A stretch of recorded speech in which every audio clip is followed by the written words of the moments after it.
नमस्कार दोस्तों, मैं विजय राजावत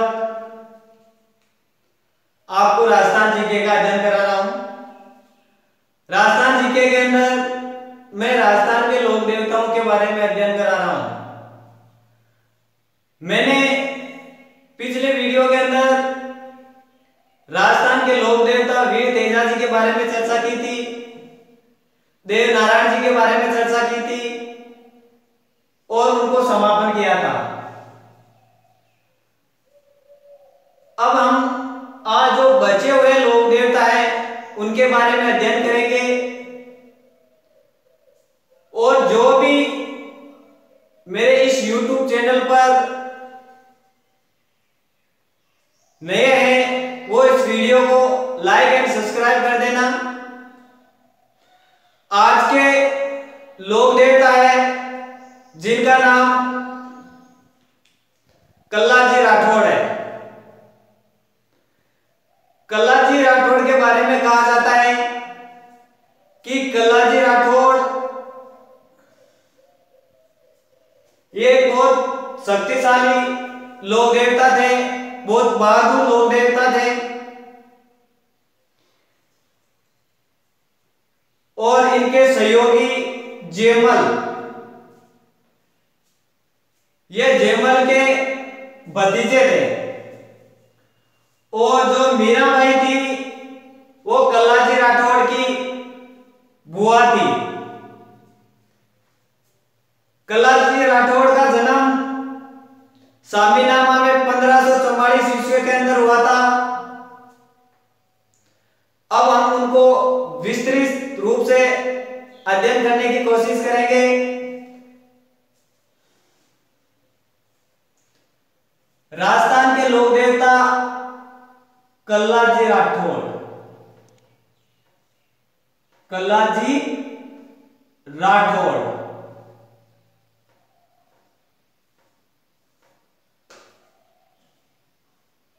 कल्लाजी राठौड़ के बारे में कहा जाता है कि जब अकबर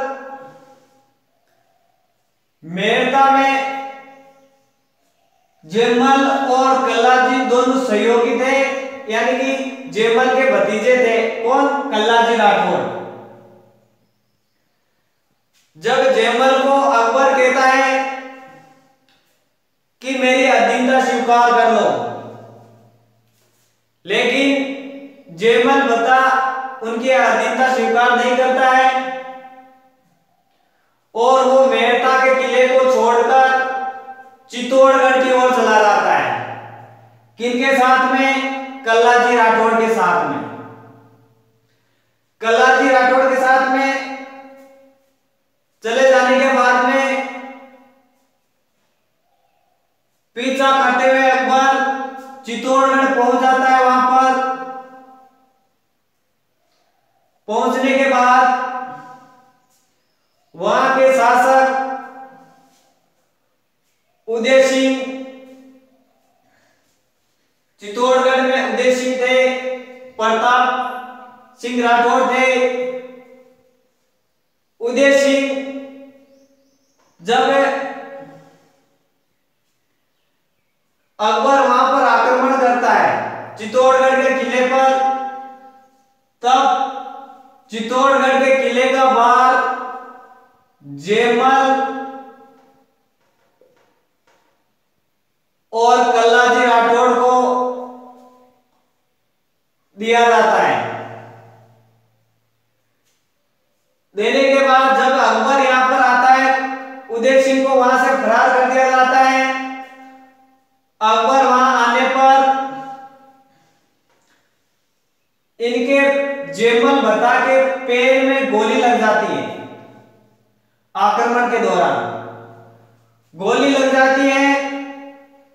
उस समय सिचुएशन बहुत टाइट हो जाती है, यानी कि आक्रमण हारने के कगार पर आ जाता है चित्तौड़गढ़ का किला।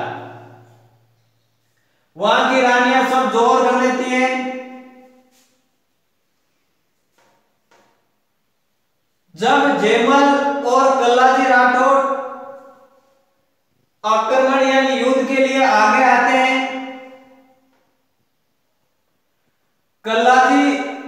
इनके दो पैर में गोली लगने से जेमल के इनके दोनों पैर नहीं रहते हैं, यानी कि पैर इनके काट दिए जाते हैं। इसके बाद में क्या होता है, कल्लाजी राठौड़ जेमल को अपने पैरों पर खड़ा कर, यानी कि अपने सिर के ऊपर बिठाता है। बिठाने के बाद में क्या होता है, कल्लाजी और जेमल ये दोनों युद्ध लड़ते हैं। उसी समय से कल्लाजी राठौड़ को चार हाथों वाला लोक देवता कहा जाता है। चार हाथों वाला लोक देवता।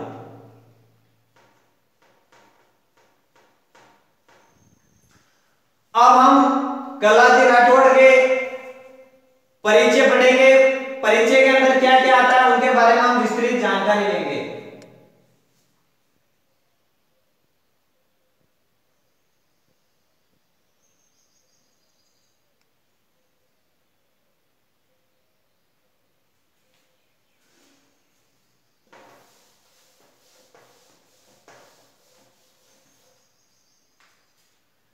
कल्लाजी राठौड़, कल्लाजी राठौड़, कल्लाजी राठौड़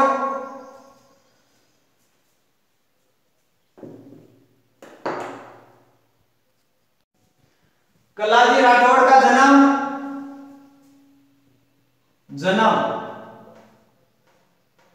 1544 ईस्वी के अंदर सामीनामा स्थान पर नागौर में हुआ था। नागौर में हुआ था। इनके गुरु का नाम योगी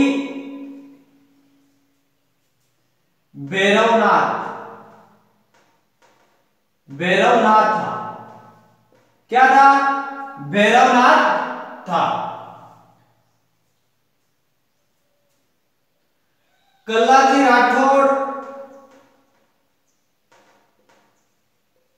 राठौड़ जेमल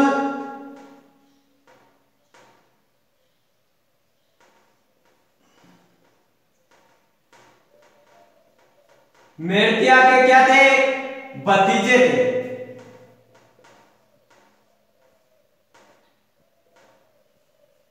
और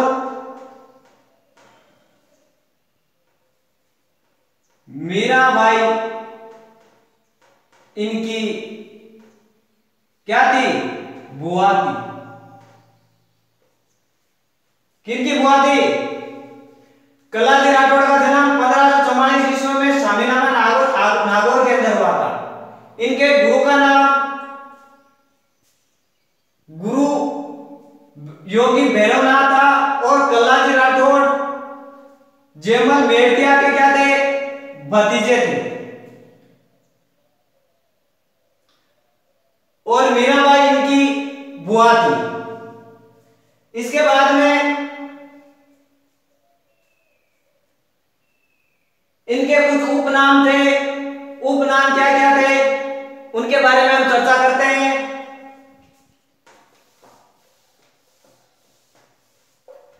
उपनाम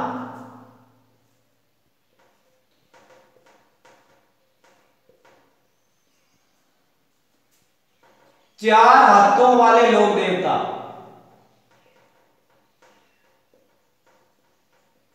लोक देवता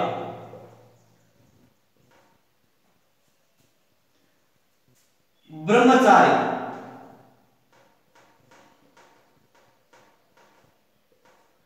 क्या नाम थे? चार हाथों वाले लोक देवता, ब्रह्मचारी, योगी। इनके गुरु का नाम भी योगी था। इनका उपनाम भी योगी था। योगी और शेषनाग के अवतार। शेषनाग के अवतार।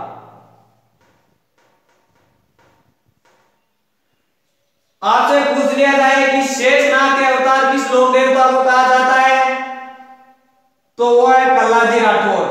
योगी कल्लाजी राठौर, ब्रह्मचारी कल्लाजी राठौर, चार हाथों वाले लोक देवता कल्लाजी राठौर, ये इनके उपनाम थे। इनको चार हाथों वाले लोक देवता क्यों कहा जाता है, इसके बारे में मैंने कुछ समय पहले मैंने आपको बताया था। जयमल के गर्दन पर बैठकर इन्होंने अकबर के खिलाफ युद्ध लड़ा था। चित्तौड़गढ़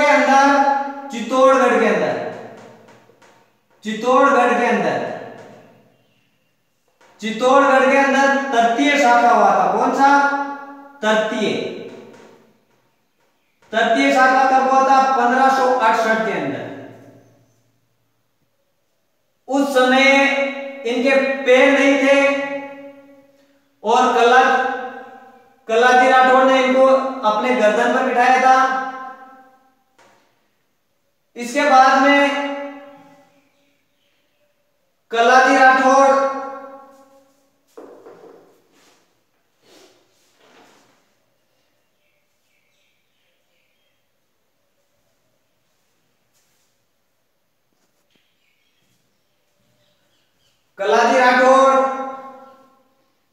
के मिंदर के अंदर, इनका जो मिंदर है, इनकी मूर्ति वहां पर पत्थर की है,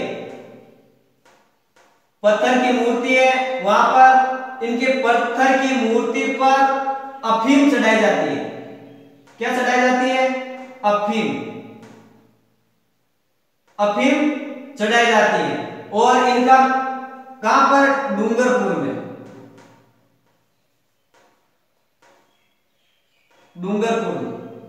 डूंगरपुर में इनके मंदिर में अफीम चढ़ाई जाती है। यह था कल्लाजी राठौड़ के बारे में। अब हम अगले लोक देवता पढ़ेंगे जिनका नाम है मामादेव। मामादेव के बारे में हम चर्चा करेंगे।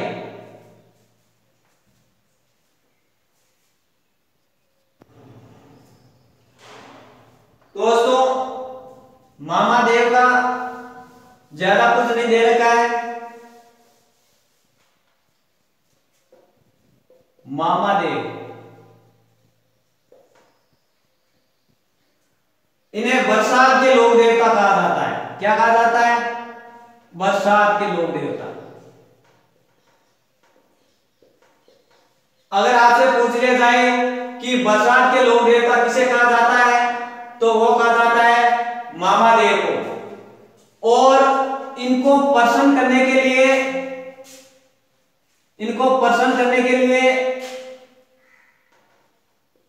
वैसे की बलि चढ़ाई जाती है। किसकी? वैसे की बलि चढ़ाई जाती है। यह आपको ध्यान रखना है कि बरसात के लोक देवता किसे कहा जाता है? मामादेव को। वैसे की बलि किस लोक देवता को चढ़ाई जाती है? मामादेव को।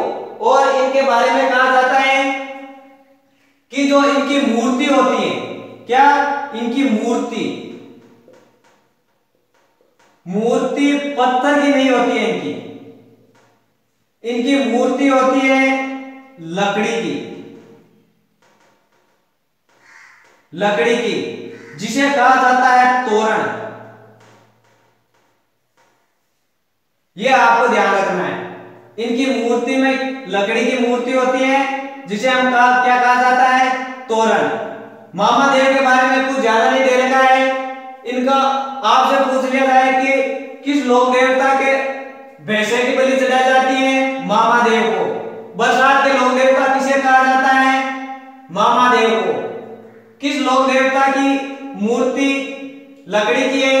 वो है मामादेव। ये इनके बारे में आपको जानकारी रखनी है। अब हम अगले लोक देवताओं के बारे में चर्चा करते हैं। अगले लोक देवताओं के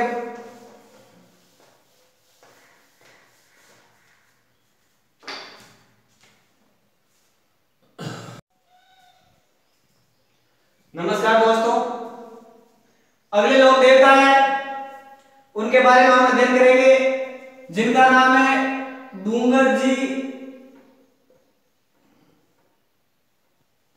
और जवार जी,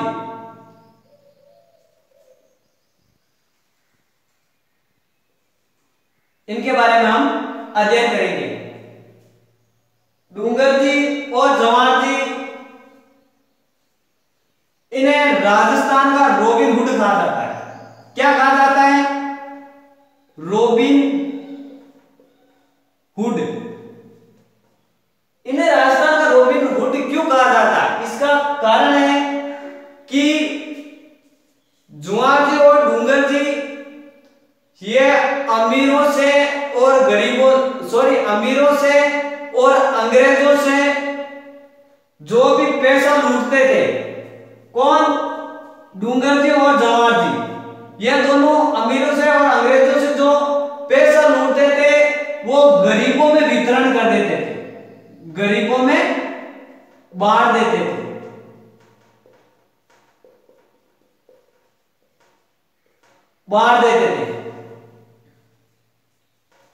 इस कारण से इनको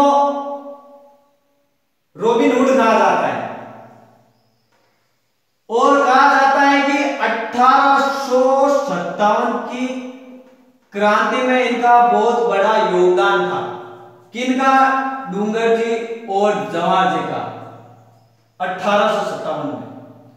और डूंगर जी, जवाहर जी, ये दोनों लोक देवता शेखावटी क्षेत्र के रहने वाले थे। शेखावटी क्षेत्र के रहने वाले थे।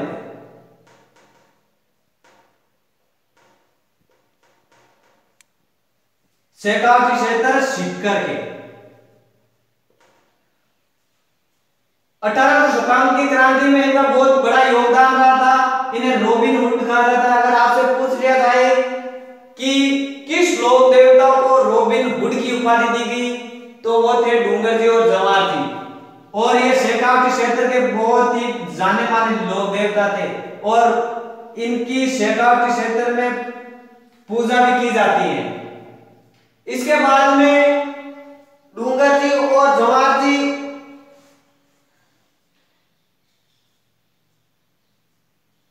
डूंगर जी और जवाहर जी को अंग्रेजों द्वारा कैद कर लिया गया था, यानी कि पकड़ लिया गया था। कहां पर पकड़ लिया गया था? इनको पकड़कर मेहरानगढ़ के किले में, मेहरानगढ़ के किला कहां पर है? जोधपुर के अंदर, वहां पर इनको कैद कर लिया गया था। कैद करने के बाद में एक लोठिया जाट नाम का व्यक्ति था। लोठिया जाट, इन दोनों को ये छुड़ाने के लिए गया था, लेकिन ये असफल रहा। ये दोनों वीर गति प्राप्त हो गए। साथ में लोठिया जाट भी वीर गति को प्राप्त हो गया था। ये लोठिया जाट इनको बचाने में असफल रहा था। दोस्तों, इनके बारे में इतना ही है। अब हम अगले लोक देवताओं के बारे में अध्ययन करते हैं।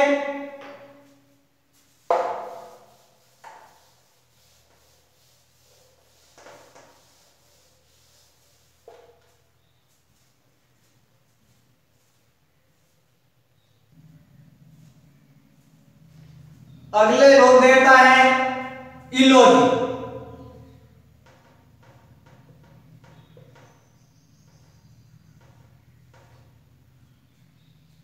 इलोजी लोक देवता राजस्थान के लोक देवता है। इन्हें छेड़छाड़ के लोक देवता कहते हैं। क्या कहते हैं? छेड़छाड़ के लोक देवता। छेड़छाड़ के लोक देवता। छेड़छाड़ के लोक देवता, अगर आपसे पूछ लिया जाए कि छेड़छाड़ के लोक देवता किसे कहा जाता है, तो वो है इलोजी। इलोजी होलिका के प्रेमी थे।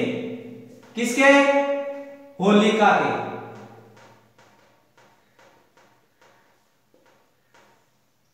होलिका के प्रेमी थे, लेकिन होलिका प्रहलाद से प्रेम करती थी। किसे? प्रहलाद से। होलिका प्रहलाद के साथ प्रेम करती थी। यह प्रहलाद के साथ जल गई थी।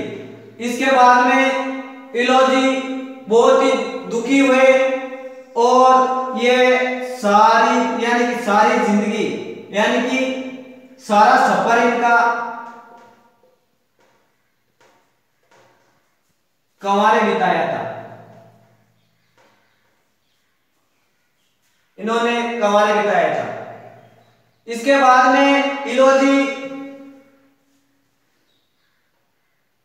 कुछ आशीर्वाद देने लगे। वो आशीर्वाद कौन से थे? अविवाहित को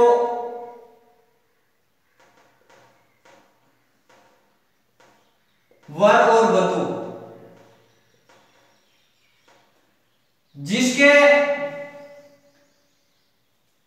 जिस लड़की के पति नहीं था उसको वर दिया जाता था और जिस लड़के के पत्नी नहीं थी उसको वधू दी जाती थी।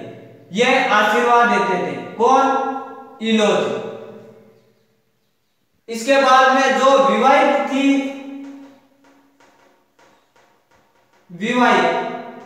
उनको यह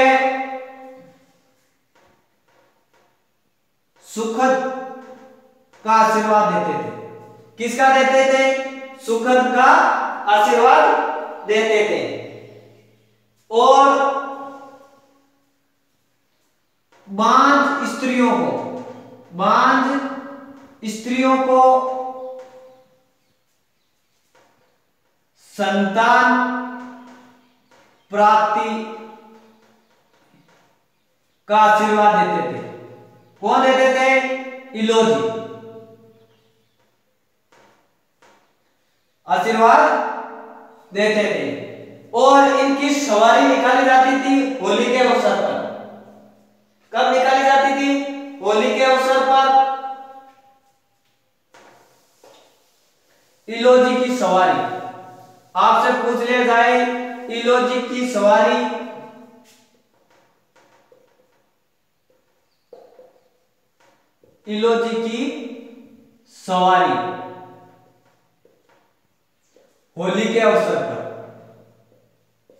होली के अवसर पर, कहां पर निकाली जाती थी? बाड़मेर के अंदर। और इन्हीं की सवारी होली के अवसर पर बारात निकाली जाती थी। कहां पर निकाली जाती थी? जालोर के अंदर। किनकी? इलोजी की बारात होली के अवसर पर बारात होली के अवसर पर कहां पर? जालोर में निकाली जाती थी। और इनके बारे में और कुछ ज्यादा नहीं दे रखा है। दोस्तों, मैंने राजस्थान के लोक देवताओं के बारे में जो इंपोर्टेंट है यानी महत्वपूर्ण थे लोक देवता, उनके बारे में मैंने अध्ययन करा चुका हूं। अब बता जी ऐसे कुछ लोक देवता है जो एग्जाम में इनका कुछ ज्यादा महत्व नहीं है। दोस्तों, कुछ और लोक देवता बचे हुए हैं, वो इतने महत्वपूर्ण नहीं है जितने मैं पढ़ा चुका हूं।